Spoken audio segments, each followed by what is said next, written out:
Hello, my friends. I'm Jeff Yalden, celebrity teen and family life coach, renowned youth motivational speaker, and teen author.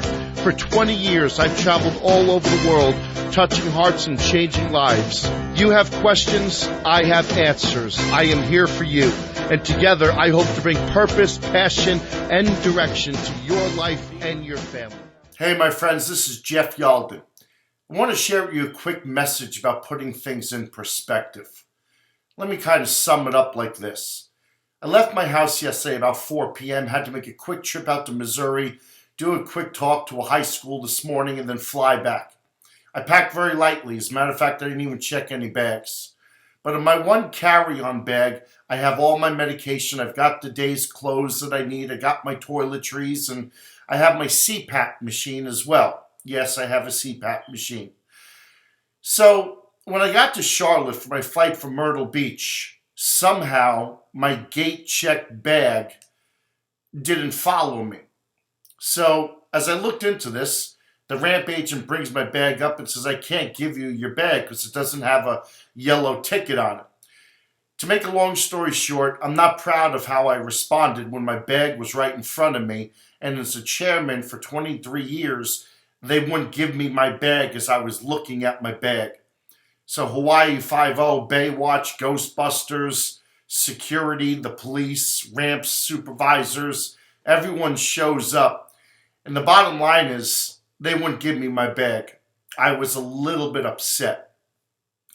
So I had to go about my day and arrive to Kansas City hoping that they were going to put my bag on the plane. But because it wasn't checked, it had no ticket as to like where it's supposed to go. It was gate checked. It didn't fit on the plane. They had to put it in the bottom of the plane. It's supposed to be given to me when I arrive in Charlotte. So I get to my hotel and I have no bag. All I have is the clothes that I'm wearing. I have my wallet, I have my cell phone, and I have my food that I packed. I wake up the next morning. I didn't sleep well. I didn't have my medication. I didn't have my CPAP machine. I was in a bad mood. For those of you that know, you know that I deal with depression and anxiety, and I'm diagnosed with bipolar type 2 and PTSD. You can imagine when something triggers my emotions, it's hard to put myself back in check. As a matter of fact, right now I'm going through a really hard time. I had a great talk in Missouri, great students. And I'm always able to find the right attitude and the right emotions when I'm with an audience. And I think because when I'm with the audience, I recognize that it's not about me, but it's about what I can give to them. I think the things that I'm battling right now is just that inner peace and inner joy. And I know many of us struggle in life. I struggle maybe a little more than other people maybe. But something interesting happened as I pulled into the community of El Dorado Springs, Missouri this morning. I wasn't ready. I was in a bad mood. I wanted to put all of this on Facebook. Why? Because I wanted people to feel for me. I wanted people to feel sorry for me and empathize with what I was going through. And then it hit me. I'm making it all about me. I don't have my luggage. I'm wearing the same clothes I wore yesterday. I didn't get a good night's sleep. I'm not going to be as good today as I should be. How am I going to get through this day? What about tomorrow night? I'm not going to sleep well. I'm not going to get through this. What? I started thinking about the storm up in the Northeast. I'm from Cape Cod, Massachusetts, and I started thinking about my ex-wife and my friends and how they're dealing with everything. And I kind of felt that I wish I was there to be able to help people. And I'm thinking, here I am worried about my luggage when many of my friends and my ex-wife and my mother-in-law of the past, everyone's like dealing with this storm that could be crippling and they could be without power. I started thinking about people who have life-changing circumstances such as divorce and financial hardships, losing their job, people being diagnosed with cancer, maybe people that have lost a loved one. And I started thinking, we spend way too much time thinking about me, and my problems this, my problems that. And the reality is, it's going to be okay. As a matter of fact, when I got to Kansas City to catch my flight home, my bag was waiting for me.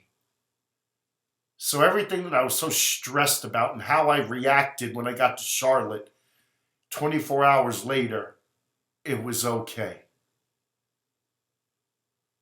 No matter what you're dealing with, sometimes you just got to put it in perspective and understand that there are many people going through far greater challenges than you can even imagine, greater challenges than what you might be going through. And sometimes emotionally, we get ourselves too caught up in what's happening right now. It kind of goes back to what I talk about, expectations versus objective. The objective is I had to get on a plane to arrive in Missouri to do a speaking engagement. It would have been nice if I had my luggage. It would have been great if I had my medication and my CPAP machine. But that doesn't really affect the objective of me having to be awesome for a student body of 350 people. And so what's important here is when you have expectations and they're not met, you're going to become disappointed. But when you focus on the objective, you'll never be disappointed again. And the objective is being present, doing the best you can, and knowing what triggers you that affects your emotions and your attitude and your behaviors. And put it in perspective and know that it will be okay. So my friends, I just wanted to share with you a simple message. It's not always about us and what we're going through. It will be okay. But sometimes to just stop and put things in perspective and understand that people are going through things that are far worse than we can imagine. Live your life with less of an expectation and more of an objective, and you'll never be disappointed again. And sometimes, even me, I need to remind myself of that. I'm glad I was able to share this video with you, and I wish all of you the best. Thanks for listening.